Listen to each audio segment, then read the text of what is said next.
देवपुर नामक एक सुंदर गांव था। उस गांव में अनसुया नामक एक औरत एक छोटे घर में रहती थी। उसका माधव कृष्णा और मनवित कृष्णा नामक 2 बेटे भी थे। वो दोनों बेटे अपनी माँ की बात हमेशा मानते थे। एक दिन अनसुया उसके घर के बाहर बर्तन साफ कर रही थी। जोर की हवा आने के कारण उसके पड़ोसी घर से एक साड़ी उड़कर अनसुया के मुंह पे आती है। हाँ, ये क्या? कहाँ से आई है ये साड़ी, और वो भी मेरे मुंह पे? इसको ढूंढते हुए किसी के आने से पहले ही मुझे इसका रूपरेखा बदल देना होगा। ये फैसला करके वो तुरंत एक कैंची से वो साड़ी को काटने लगती है। इतने में उसकी पड़ोसी सुजाता उसकी साड़ी लेने वहां आती है और अनसुया को उसकी साड़ी काटते हुए देख, अनसुया, ये मेरी नई साड़ी है। कोई जानबूझकर तुम्हारे घर में इसे नहीं डाला है। ये हवा की वजह से आ गया है। कृपा करके इसे काटो मत। मुझे दे दो मेरी साड़ी। जब तक मैं तुम्हारी साड़ी को टुकड़े टुकड़े ना कर दूं, तुम्हें समझ में नहीं आएगा कि गलती से भी तुम्हारी साड़ी को मेरे घर में नहीं आना है, समझे?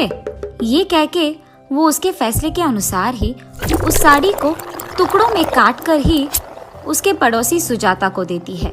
और क्योंकि सुजाता को अनसुया के बारे में पता है, वो कुछ ना कह पाती है और वहाँ से चुपचाप उन टुकड़ों को लेकर चले जाती है। ऐसे ही अनसुया उसके बुरे बर्ताव से उस गांव में सारे लोगों को हर दिन परेशान करती थी। एक दिन एक औरत उसके बेटे का विवाह का निमंत्रण देने के लिए अनसुया के घर आती है।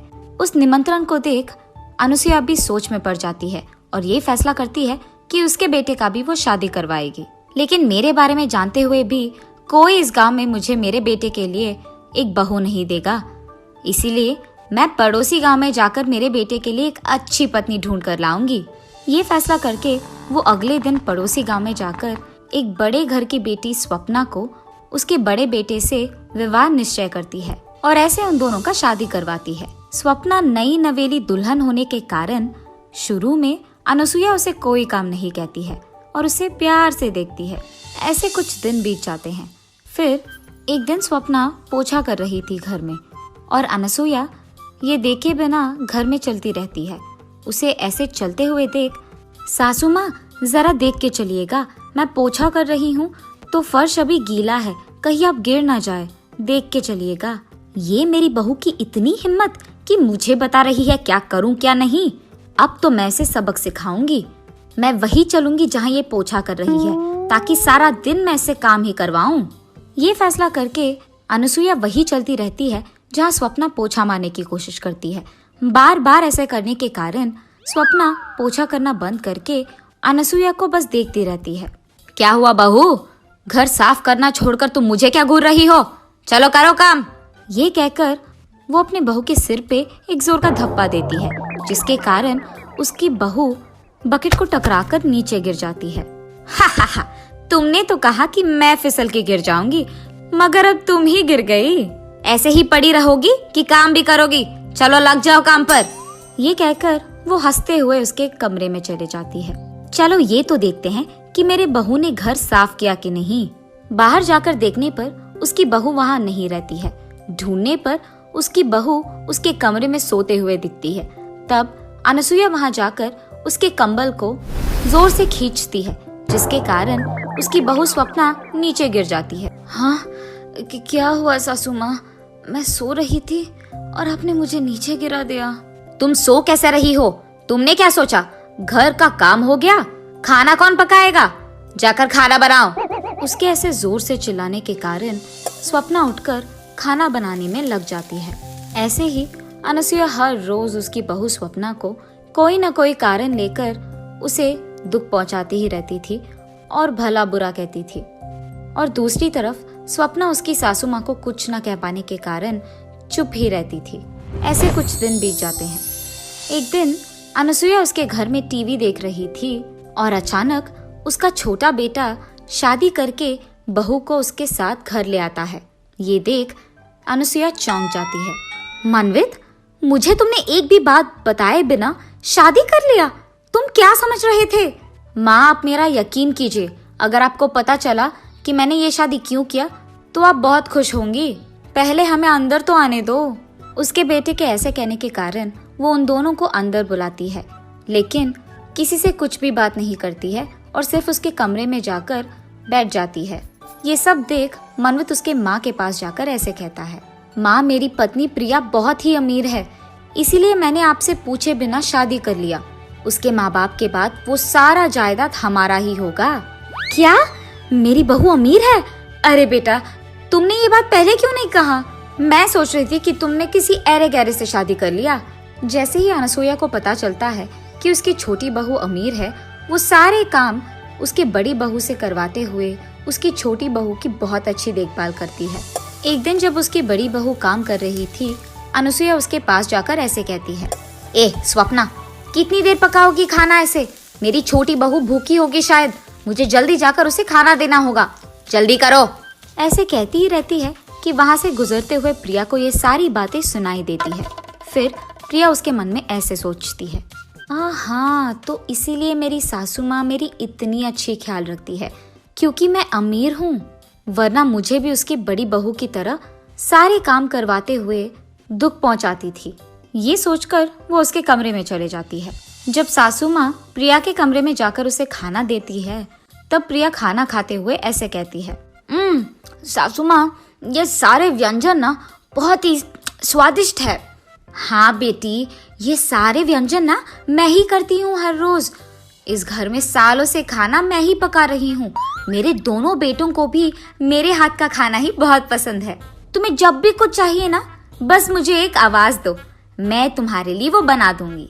हाँ, मेरी सासू माँ को पता नहीं है कि मुझे पता है कि वो झूठ कह रही है। मैंने तो उनका असली स्वरूप देख लिया। अब देखो मैं उन्हें कैसे दौड़ाऊंगी। ऐसा कुछ करूंगी कि इनको आराम करने का 1 मिनट का वक्त भी ना मिले।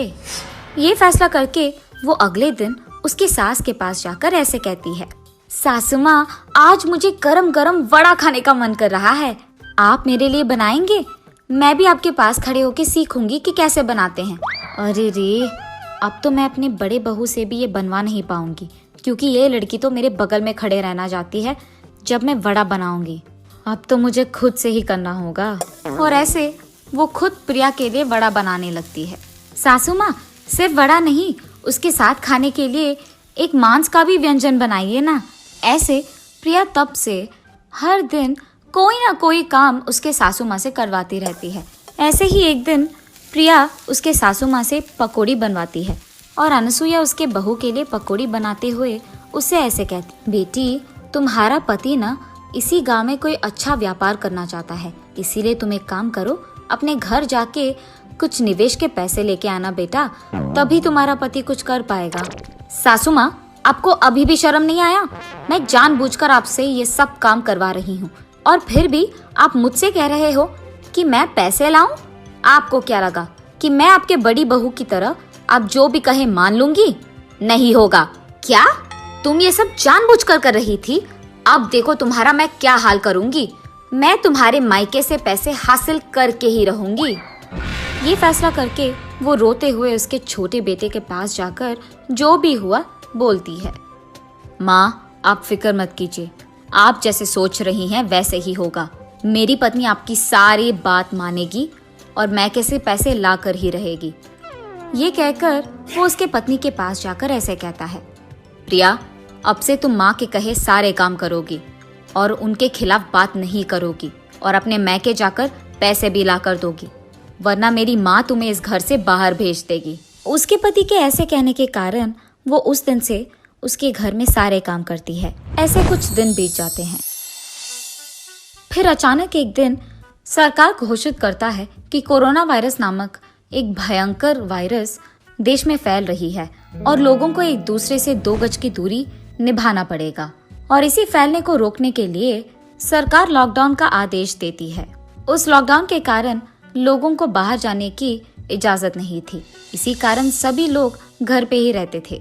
लेकिन प्रिया उसके घर में सारे काम खत्म करके उसके पड़ोसी के घर जाकर हर रोज उनसे बात करती थी।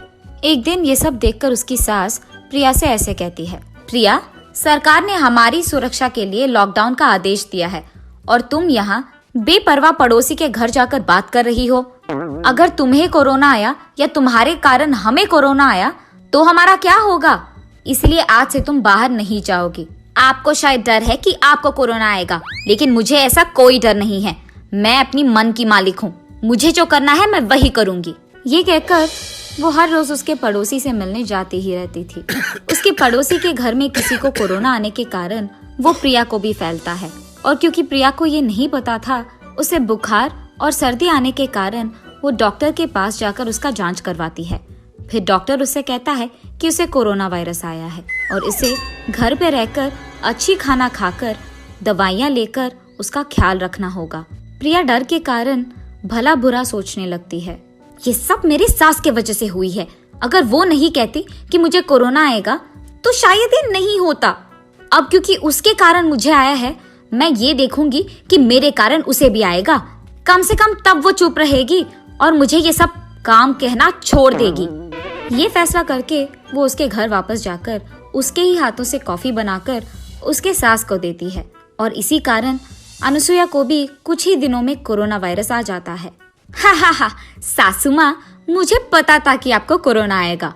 आप इतने बार कह रहे थे कि मुझे कोरोना आ जाएगा कि मेरे को आ गया, इसलिए मैंने अपने हाथों से कॉफी बनाकर आपको दिया ताकि आपको भी कोरोना आए।